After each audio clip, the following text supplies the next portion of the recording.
So I wanted to make this video real quick to show you guys that you can replace that pulley without replacing the whole mechanical tensioner here for the air conditioning pulley on the E46 BMW.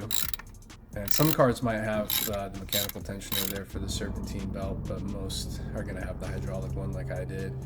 And this is a good looking replacement pulley. You can see there on the box it's actually made in Germany, so that's good. You know, I realize you're only saving about 20 or 30 bucks versus just replacing the tensioner and the pulley as one unit, but the thing is, this mechanical spring-loaded tensioner, it's very reliable. This one being 24 years old, it still felt fine.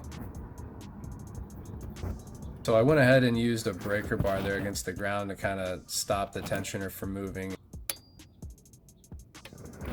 Of course, you can still line up those two holes and put like a nail through it to stop the tensioner from moving around.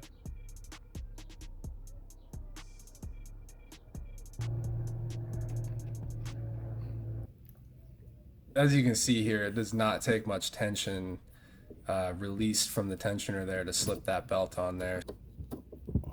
Hope this video helped you out if you have an E46 BMW, so thanks for checking it out.